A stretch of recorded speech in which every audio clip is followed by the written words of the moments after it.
Welcome back to the MMA Plug, presented to you by DenverSportsBetting.com on 98.1 FM, Mile High Sports Radio. I'm your host, Jordan Kurtz. I'm sitting here alongside Josh Fremd. We are about to dive into the UFC Vegas 38 betting preview, presented to you by DenverSportsBetting.com. For the latest on the odds, especially on the big four sports out there, make sure that you hit up DenverSportsBetting.com today.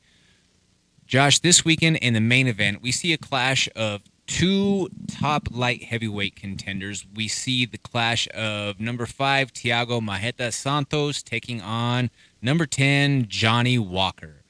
What do you think of this matchup? This is going to be...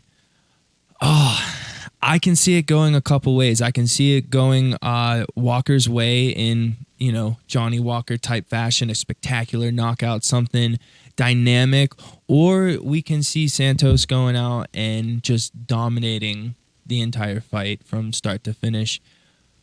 It's going to be a very interesting fight. I agree. When we're taking a look at the two fighters within this main event matchup, we're seeing guys who like to throw heavy leather. They want to throw bombs. They're coming for the kill. When you look at Thiago Santos, he's riding a 3-fight losing streak right now. Mm-hmm. So on paper, naturally, that doesn't look too great, right? No. But I challenge that by stating who those 3 losses are against. Those 3 losses just happen to be a title fight against John Jones, in which he blew both knees and still continued to fight. Still pushed. He dropped one to Glover Teixeira, and then he lost to Alexander Rakic. 3 absolutely on fire fighters right now, especially Rakic and Glover Teixeira. Exactly. So, when we're taking a look at the strength within those losses, I don't think that you can really hold a whole lot against Thiago in those losses. No. Johnny Walker, on the other hand, he's coming off of a TKO win over Ryan Spann, but he lost the previous 2, and in one of those, he got sent to the Shadow Realm by Corey Anderson.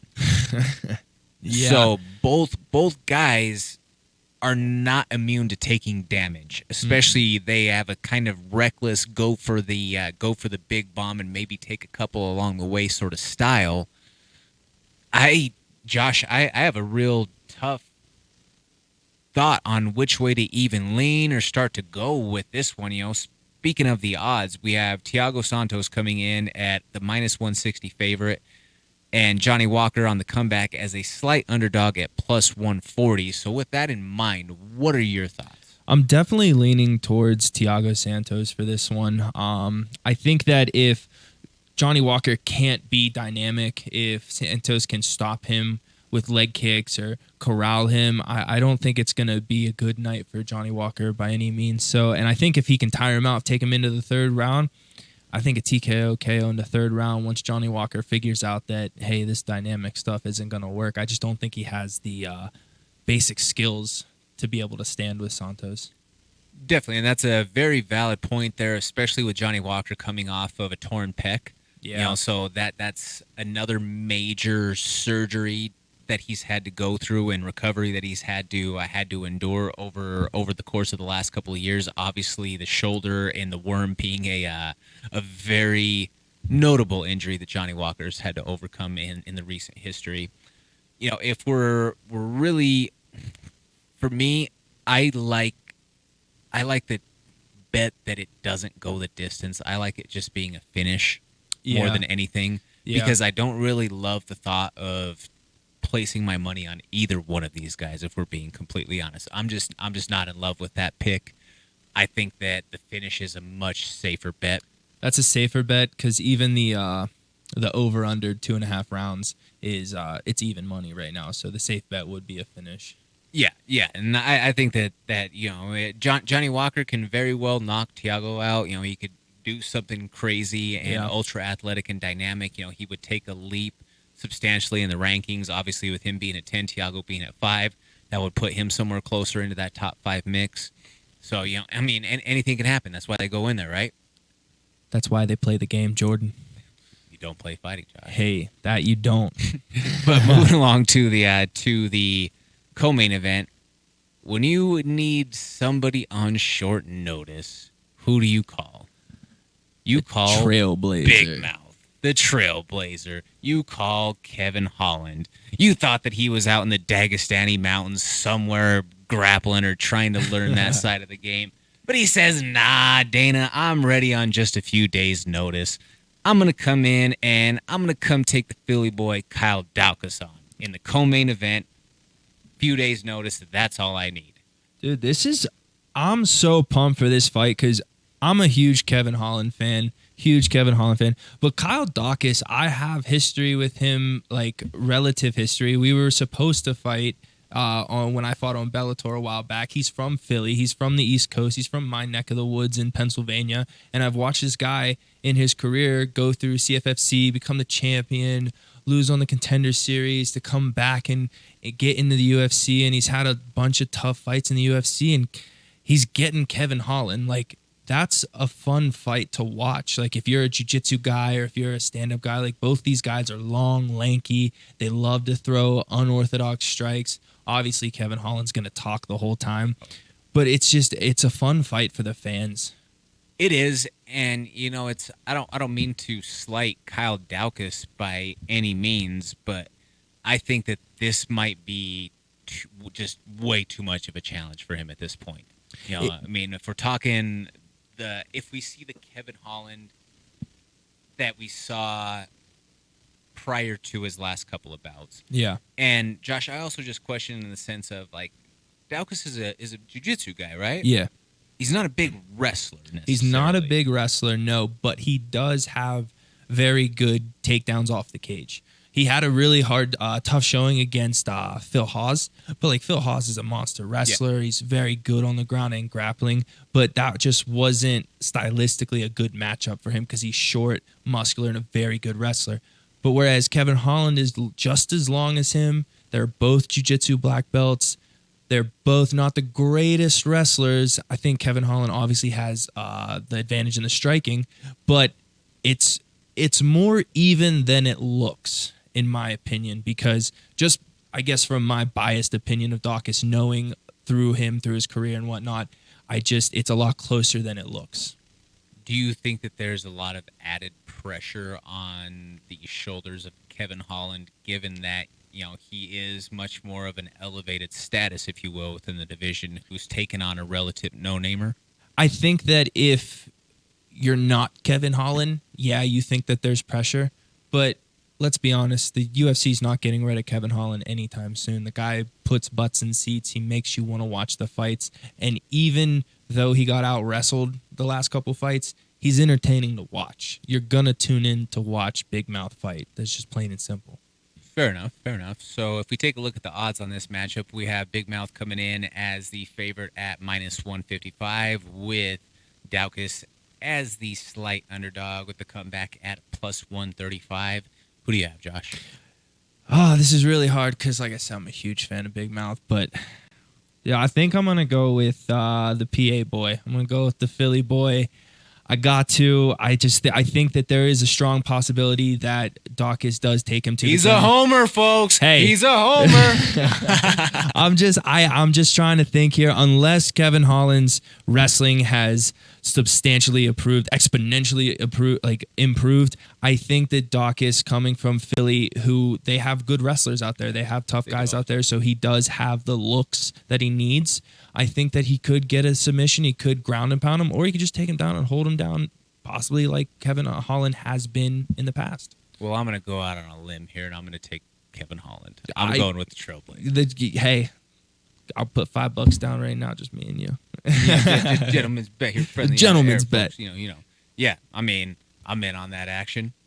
But yeah, I'm going to go ahead and I'm going to go with Kevin Holland in that matchup. Now, folks, is the time where Josh and I are going to put the spotlight on a couple of fights and fighters on the card that have stood out to us and that we think are worth you keeping your eye on.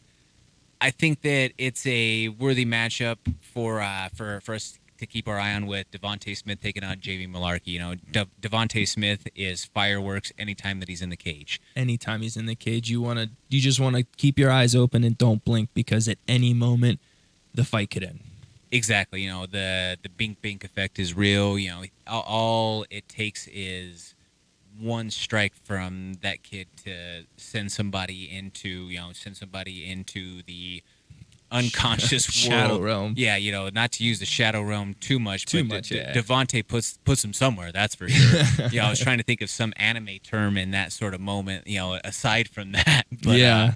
but I'm obviously all of my anime references only come from Devonte, but yeah, he has that very special ability to find that right hand, Yeah. and I think that he gets underappreciated in the grappling department by some people or by some fight analysts out there. Yeah. The kid grew up wrestling, Mm-hmm. so when you take that into account, he can use that wrestling effectively defensively, just like he did in his last fight against Justin James, to be able Yeah. to put himself back in a favorable position. And he did what he did, and he ended up making that man have a hematoma over his eye that was so bad that the doctor had to call a stoppage to the fight. Yeah, and I mean, I just think that this is going to be one of those fights where this is a guess who's back fight. Like Devonte Smith, first round knockout. You heard it here first. I don't know why it's a plus 275. That's an actual probability. I know Malarkey. Strong probability. It's a strong probability, and I know Malarkey is coming off a win against Akama Worthy, but I just think that this is like, hey, Devonte, you had that unfortunate loss, unfortunate circumstances, but you're coming back, and this is his I'm back. First round knockout, plus 275. I guarantee you'll pay your rent this month. That's definitely a bold call for the whole rent note there, Josh. But I like where your head is at, my man. Who do you have your eyes on?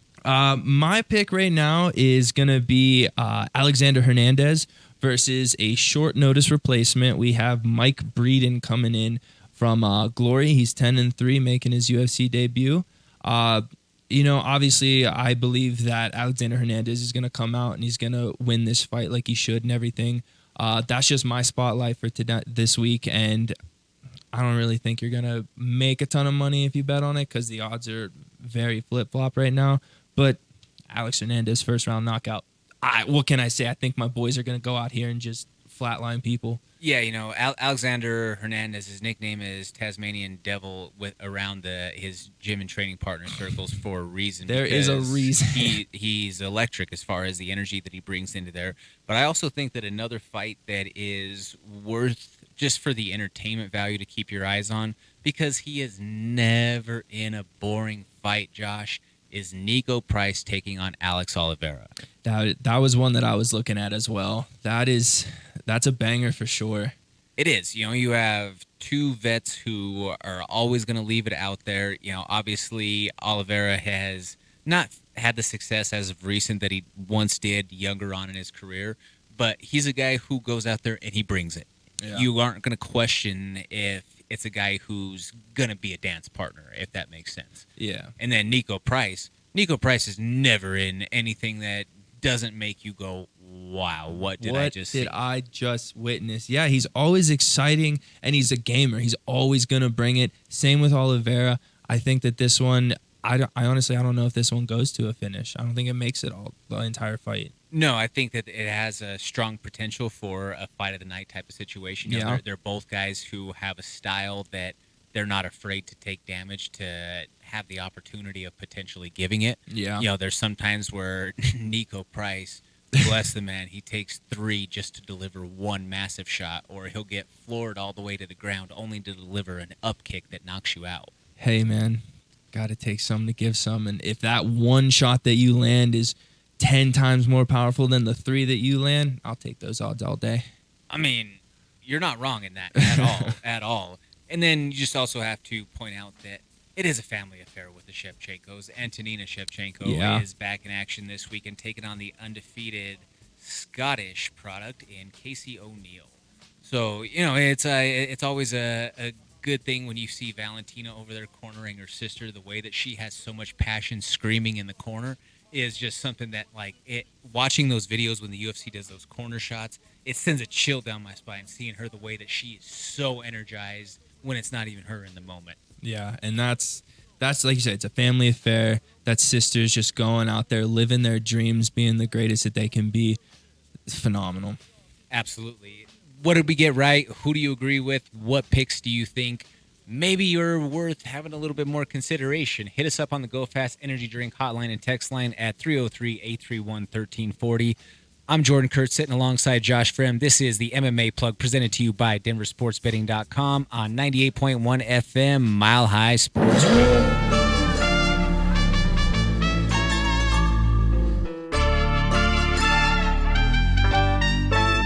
Yeah, little thick bitch, fine little mamacita.